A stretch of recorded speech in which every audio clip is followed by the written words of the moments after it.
here at Bet Shearim. It simply means house of gates. In the 2nd century AD, when the Jewish leaders were buried, they were buried here in the catacombs. After the burial, the gates were put across, so there we have it. Bet meaning house and Shearim meaning gates.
Or maybe you didn't even know that there were catacombs in Israel, did you?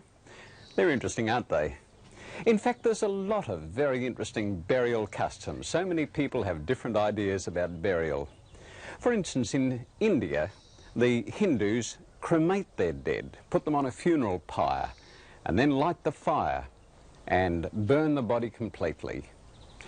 The Tibetans have rather a gruesome method of disposing of the dead, very practical really, because, you know, up there in Tibet on the roof of the world, it's very stony, very hard ground, and who wants to dig a grave in a place like that?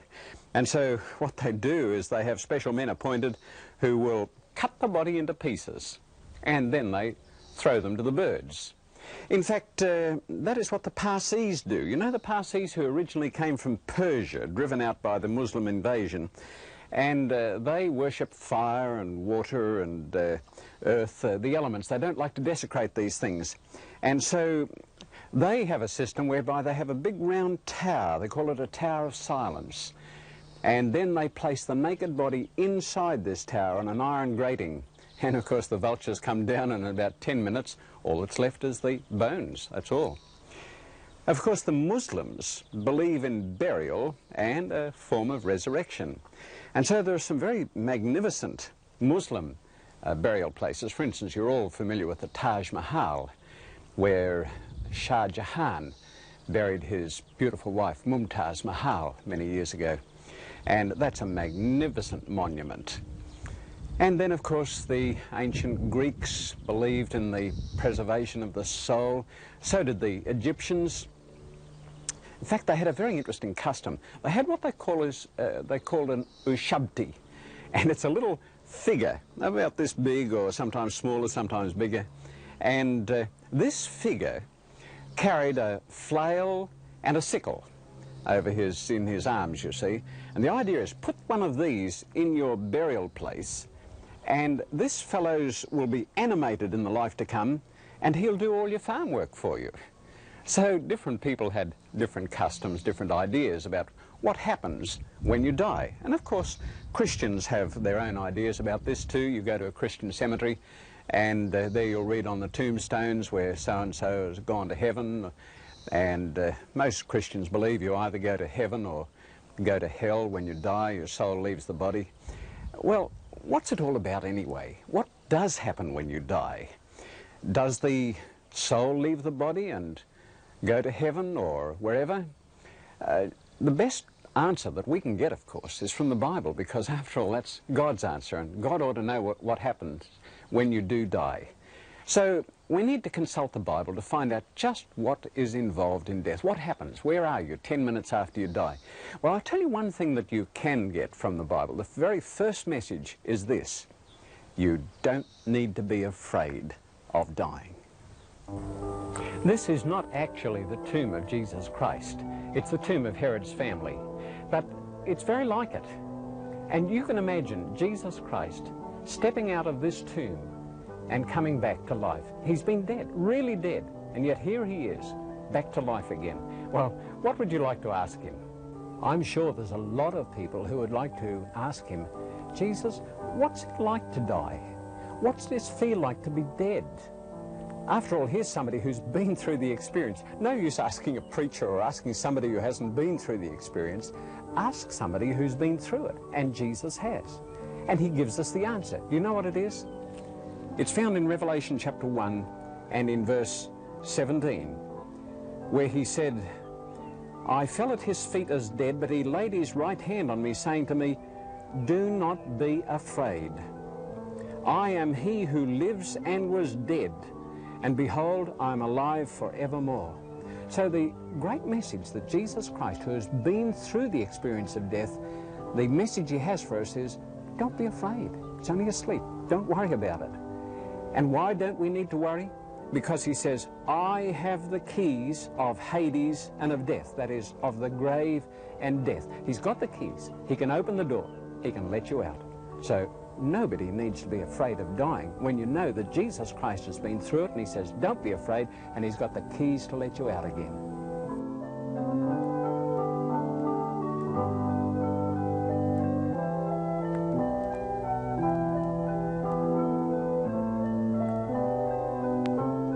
At the moment, we are visiting the Church of Lazarus. Actually, the tomb of Lazarus is just up the lane a little bit. Well, I say the tomb of Lazarus, it's really not his tomb. In fact, it's not even a tomb. It's more likely to be a water cistern. But anyway, it reminds us of the story of Lazarus, and it's a very dramatic story. Jesus Christ was down the other side of the River Jordan when the message came to him that his friend Lazarus was sick. He waited another 4 days, and then he said to his disciples, our friend Lazarus sleeps, but I go that I may wake him. Well, his disciples said, if he's sleeping, that's a good thing. But Jesus said in John 11, verse 14, Lazarus is dead. I want you to notice that he referred to death as a sleep. And really, that's what death is, just like going to sleep. That's why you don't need to be afraid of dying. You know, when you see a little baby lying in its cot, you don't get all excited and say, hey, this baby isn't doing anything. No, it's sleeping. And you know that it's going to awaken out of its sleep. And so when people die, they don't need to be afraid of dying because it's just a sleep and you're going to awaken out of that sleep. In fact, in Psalms 17 and in verse 15, the writer said, as for me, I will see your face in righteousness. I shall be satisfied when I awake in your likeness. So David was quite satisfied to go to sleep in death and then just awaken out of that death. And so nobody needs to be afraid of dying. But what about the soul in the meantime? What happens to that? Let me read to you the Bible definition of a soul. I'm reading in Genesis chapter 2 and in verse 7, where there's the record of the creation of man.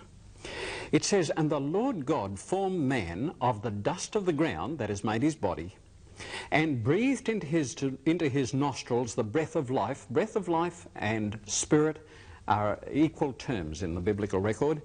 And man became a living being, or a living soul, same thing. Now let me illustrate it on the board. God, first of all, made man's body, and then he breathed into his nostrils the spirit, or breath of life, and man became a living soul. All right, now when a man dies, what happens? Just the opposite. In Psalms 146, and in verses 3 and 4 it says, do not put your trust in princes, nor in a son of man in whom there is no help. His spirit departs. He returns to his earth. In that very day his thoughts perish. All right, do you see what has happened then when a man dies? He was a living soul, his spirit left, and all that was left was the body. And you know the old funeral prescription, ashes to ashes, dust to dust. All that was left was the body. So, what was the result?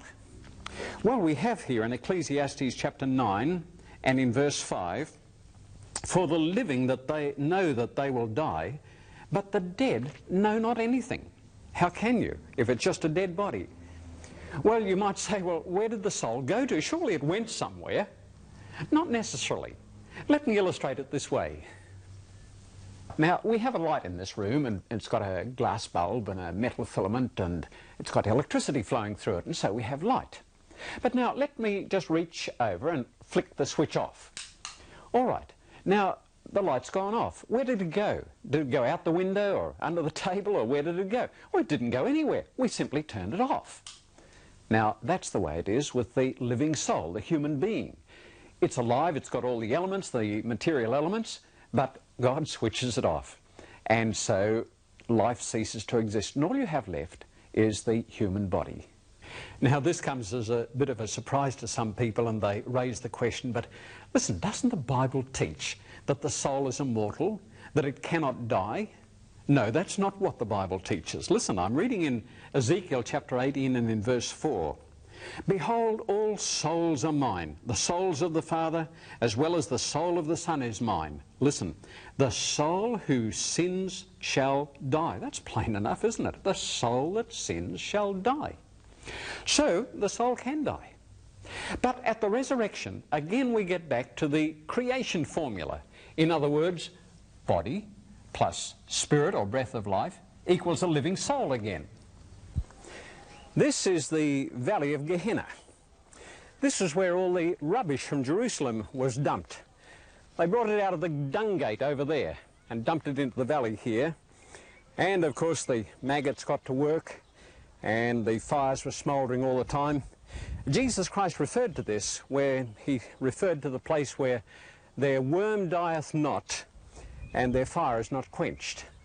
Now this also is probably the valley of dry bones. Ever read about that in the book of Ezekiel? Interesting. Chapter 37, the hand of the Lord came upon me and brought me out in the spirit of the Lord and set me down in the midst of the valley, and it was full of bones. Apparently there had been some battle and a lot of people had got killed and their bodies were just dumped down here and the vultures had picked their flesh, and so just a lot of dry bones were lying around. And so God said to Ezekiel, prophesy to these bones and say to them, O dry bones, hear the word of the Lord. Fancy bones hearing the word of the Lord, but you see, bones can listen if God speaks. So I prophesied as I was commanded, and as I prophesied there was a noise and suddenly a rattling, and the bones came together, bone to bone. All the bones gathered together and they were all fitted up as nice skeletons. But then that wasn't the end. Indeed, as I looked, the sinews and the flesh came upon them and the skin covered them over, but there was no breath in them. Now here they were, beautifully made bodies, remade. And they looked all right, but they were still dead. There was no breath in them. All right, what comes next? Then he said to me, prophesy to the breath. So I prophesied as he commanded me, and breath came into them, and they lived and stood upon their feet, an exceeding great army. Now, can you see the process? Creation was the body plus the breath of life, and it became a living soul. At death, the living person died, the breath of life left, and only the body was left. Now again, you've got the reversal of this process, you see. And so here is a picture of the resurrection. Now some people might say, well, that's all very well, but what if there are no bones left? Supposing a fellow's been eaten by a tiger or he's been burned in a fire, there's just no bones left. You don't need to worry about that. You see, God is not dependent upon the original atoms from which we are made. He can use other atoms and remake us just exactly as we were originally. Job voiced this thought in chapter 19, verse 25. He says, I know that my Redeemer lives, and he shall stand at last on the earth. And after my skin is destroyed, this I know, that in my flesh I shall see God. It doesn't matter if your body's destroyed. God can remake it just the same. And so the hope of people in this world is the future immortal life as a result of the resurrection. Paul describes this in 1 Thessalonians chapter 4 and in verse 16, where he says, "For the Lord himself will descend from heaven with a shout, with the voice of the archangel and with the trumpet of God, and the dead in Christ shall rise first." What a great day that will be. But listen, I just want to tell you something. There's going to be 2 resurrections. Did you know that? Well, you've got to accept it, because that's what Jesus Christ said in John chapter 5 and in verse 28. He said, "Do not marvel at this, for the hour is coming in which all that are in the graves will hear his voice." It doesn't matter whether you believe it or not, whether you're ready or not, you're going to hear that voice. And then he says, "They shall come forth, those who have done good to the resurrection of life, and those who have done evil to the resurrection of damnation." That's terribly important. You come up in the right resurrection, isn't it? I'm sure we all want to be in the right resurrection. Sometimes people get involved in spiritualism and they're quite certain they've seen a soul or a spirit. Others believe it's all an illusion, and maybe there is illusion and trickery practiced. But things do happen, and sometimes some quite frightening things. We'll be coming to grips with this issue in our next program when we visit Endor, where the first recorded spiritualist seance in history took place.